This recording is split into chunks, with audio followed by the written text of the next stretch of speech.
Agora a gente vai falar de um assunto que chamou a atenção, aí todo mundo tem acompanhado na mídia, na semana passada, o João Vitor, que é filho da atriz Andréa Nóbrega e do apresentador Carlos Alberto de Nóbrega. Ele teve um trauma na coluna e ainda está internado. Então, até para que a gente fale do assunto, às vezes algumas coisas acontecem com pessoas que são da mídia e isso traz aí uma abertura para que a gente consiga falar do tema, né, que... Puxa vida, nunca falamos aí de um trauma na coluna que desse esse resultado que foi o que aconteceu com ele. Então a gente achou que poderia ser interessante também. A gente fez um VTzinho de abertura só para vocês acompanharem, quem não teve aí acesso ao caso pela mídia, a gente te atualiza na tela, olha lá. Na semana passada, o filho da atriz Andréa Nóbrega e do apresentador Carlos Alberto de Nóbrega, João Vitor, foi internado na UTI de um hospital de São Paulo com fortes dores nas costas após ter caído durante uma partida de futebol com os amigos. O resultado dos exames detectou um sangramento em um vaso na vértebra de João Vitor. A assessoria de imprensa de Andréa divulgou que o jovem passa bem e já não sente dor. Porém, a equipe médica continua investigando o caso e espera que o corpo absorva o coágulo de sangue. Andréa se pronunciou em seu Instagram sobre a situação e desmarcou todos seus compromissos para ficar ao lado de seu filho. A irmã gêmea de João, Maria Fernanda, postou em seu Instagram que seu irmão passa bem. A família se mantém preocupada e aguarda pelos resultados de novos exames de João. Acabou, eu levei um tombo assim e eu tive um sangramento no canal da vértebra, mas como foi muito embaixo, não deu nenhum problema, graças a Deus, então estou super de boa já. Tá aí, que bom, João. A gente quis colocar aí completo o recadinho deles para o público acompanhar também. E aí a gente convidou o neurocirurgião especialista em cirurgia da coluna vertebral, Dr. Marcelo Perocco, bem-vindo. Obrigado. Prazer tê-lo aqui. É interessante também deixar claro, né, doutor, que a gente tem as informações que estão na mídia, né? Nada além disso. A gente só vai comentar do trauma e de outros possíveis traumas na coluna, porque aconteceu recentemente, chamou a atenção e isso pode virar um assunto aqui do nosso programa. Mas a gente não tem nenhum laudo médico e nenhuma informação a respeito do atual momento dele, certo? Sim, sim. A gente está aqui mais para esclarecer algumas dúvidas em relação a traumas que ocorrem na coluna, no dia a dia. Começando então, vamos já pegar o gancho aí do caso do João Vitor. O que de fato aconteceu? Porque quando ele diz, eu levei um tombo jogando futebol, a gente fala, puxa vida, como, né, muitas vezes algo que, se você cai às vezes de uma altura, a gente tem uma preocupação. Agora, se você está ali no solo e você cai, de certa forma, a gente não tem tanta preocupação que isso pode ter uma lesão séria, né, doutor? Então, como é que é isso? O que será que, né, como foi a queda para ter um impacto como esse? Na verdade, às vezes o mecanismo do trauma, né, que leva até um sangramento, como o João Vitor teve, não precisa ser um trauma de grande impacto, mas às vezes o jeito que a pessoa cai ao solo, dependendo da forma que cai, se cai sentado, pode ter alguma fratura e com essa fratura ter algum sangramento, ou fora do canal ou dentro do canal. Então, assim, no caso do João, pelo que a mídia colocou, foi um sangramento para dentro do canal e aí pode ter algumas complicações. No caso dele, como ele mesmo menciona, foi um sangramento mais na parte baixa do canal, nessa parte, por ser uma localização em que a gente tem mais só raízes nervosas, não tem medula, os riscos de complicação são menores, mas existem, por isso o cuidado de deixar ele de observação. A gente tem alguma imagem aí, deixa eu ver com a minha diretora, dessa questão da coluna, até para a gente entender. Quando a gente fala de canal, o que de fato aí é esse canal, doutor? O canal é a parte interna das vértebras, né? Porque existe um orifício na vértebra que formando, né, uma vértebra em cima da outra forma um canal, que é por onde passa a medula. Certo. Né? E aí, em cada nível vertebral vai saindo raízes nervosas, que vão para os braços, para o tórax, para as pernas, para os órgãos. Então, conforme vai descendo no canal, vão saindo raízes nervosas. E aí abaixo de T1, L1, L2, normalmente a primeira e segunda vértebra lombar no finalzinho da coluna torácica e começo da coluna lombar, a medula termina e aí ali só tem raízes nervosas. Então, o sangramento ali para baixo é menos danoso do que quando ocorre mais para cima. Então, aí a gente consegue ver onde foi esse sangramento. Isso, ali mostra um nível mais alto da coluna, onde você consegue verificar que tem medula espinhal ainda. E aí, entre a medula e o osso, a gente tem um espaço, que é o espaço epidural. Normalmente temos sangramentos nessa região por trauma, e aí comprime a medula, dando sintomas mais graves. No caso em questão, pelo que foi passado pela mídia, ele teve um sangramento mais baixo no canal, então nessa região mais baixa você tem mais raízes nervosas só. Então não tem um risco de uma compressão medular. E aí as complicações, os riscos de sangramento nessa região são menores. Mas de qualquer forma, o que chama muita atenção, e até eu li bem o caso, ele foi 2 vezes. Primeiro ele foi a um hospital, enfim, não sei se teve uma medicação, ele voltou, depois ele procurou de novo o hospital, porque a dor era muito intensa. Então o fato de muitas vezes ou comprimir ou ter essa parte, como você nervosa. falou, sangramento na parte nervosa, é o que vai dar a dor. Sim, porque o sangue, o local certo dele é dentro dos vasos. Então, quando ele está fora dos vasos, no caso ali, encostando nas raízes nervosas, ele acaba irritando o nervo, irritando as raízes nervosas e até às vezes a pressão que ele faz, por ser um espaço fechado, às vezes tem ali um pouco de sangue, isso aumenta a pressão e começa a comprimir esses nervos e dá muita dor. Então, tem que tratar, tem que observar por conta disso.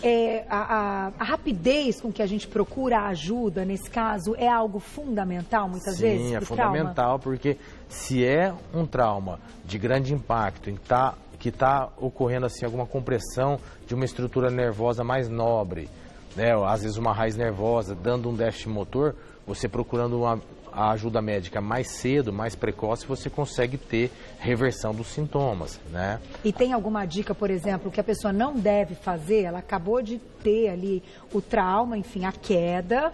O que deve ser feito, que pode, enfim, prevenir? Na verdade, assim, muitas vezes o paciente, a pessoa está jogando bola, está correndo, fazendo alguma atividade, cai e tem muita dor. O ideal é não mexer nessa pessoa e chamar um resgate. Esse é o ideal, porque às vezes você tem algum desvio de alguma estrutura óssea e nesse manipular do paciente você pode comprimir alguma estrutura nervosa e até lesar essa estrutura. Então o ideal nessas horas é sempre você estar chamando um resgate e imobilizando a pessoa para levar ao hospital. No caso em questão, provavelmente foi um trauma de baixo impacto, começou às vezes a ter esse sangramento e com a compressão veio a dor. E aí provavelmente, assim, supondo, ele sentindo dor, ele procurou ajuda médica. Muitas vezes as pessoas sentem dor, tomam um remedinho e não procuram ajuda médica, né? Mas o ideal é isso. Eu acho que foi extremamente prudente da parte da família conduzir ele ao hospital. Não melhorou, conduzir novamente a outro hospital para ver o que está acontecendo. Porque só um exame de imagem que pode mostrar para a gente a real situação ali da coluna, né? E aí, doutor, eu vou te deixar 2 perguntas. No caso, quando ocorre com uma pessoa de uma idade mais avançada, se a conduta deve ser a mesma, e a questão da UTI, que muitas vezes chama a atenção. Então, ele chegou num segundo momento, foi direto para a UTI, se de fato isso é algo que vocês têm aí como, enfim, de praxe, porque é uma questão aí envolvendo coluna, medula, se vocês têm essa precaução. Volto em 2 minutinhos. Bom, doutor, vamos lá. Vamos entender, então, a respeito dos traumas na coluna, quando a gente tem uma queda de uma pessoa mais idosa, então que já está numa idade mais avançada. A gente tem que ter ainda mais cuidado ou o resgate é da mesma forma? Não, o resgate tem que ser da mesma forma, tem que ter bastante cuidado.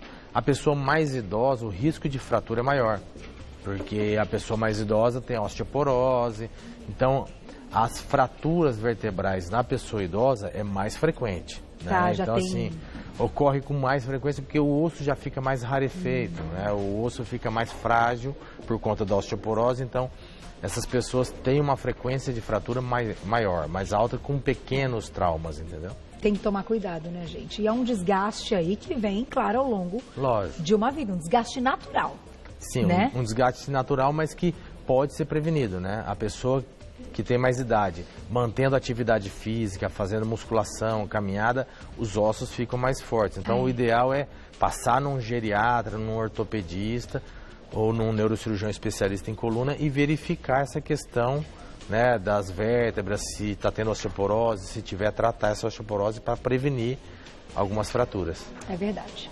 Agora, no caso dele, eu deixei uma pergunta a respeito da UTI. Sempre quando a gente fala de UTI, traz uma preocupação, né?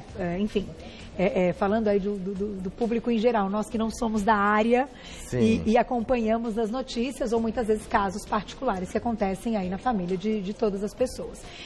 A UTI, então, é uma precaução, é algo assim que é fundamental num caso desse? Sim, a UTI é um local onde você tem uma vigilância maior, né? 24 horas, tem um médico ali ao lado do paciente.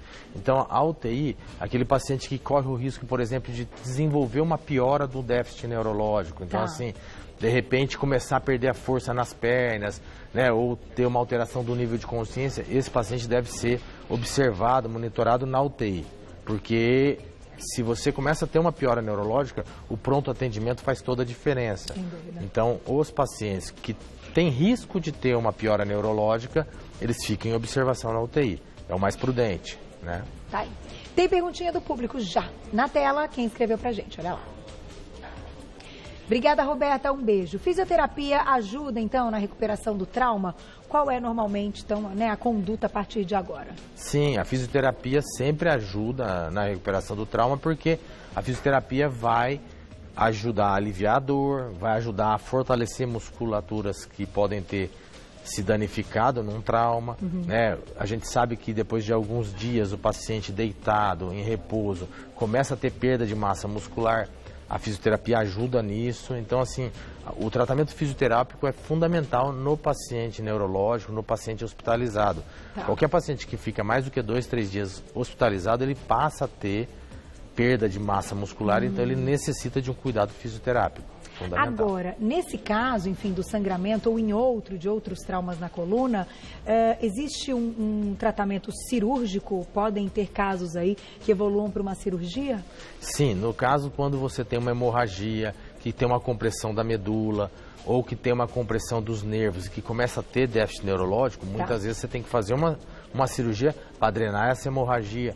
No caso de fraturas, quando você tem uma compressão do canal medular e está tendo um déficit também, você precisa estar fazendo um tratamento cirúrgico. Às vezes você tem uma instabilidade dessa coluna, né? Você não tem um déficit neurológico importante, mas você tem uma situação em que se o paciente ficar em pé, ele pode ter desvios, pode ter compressões, pode achatar mais a fratura, então esse paciente precisa de um tratamento cirúrgico. A grande maioria dos pacientes resolve com tratamento conservador quando não tem déficit neurológico, mas se tem uma instabilidade, aí é cirúrgico.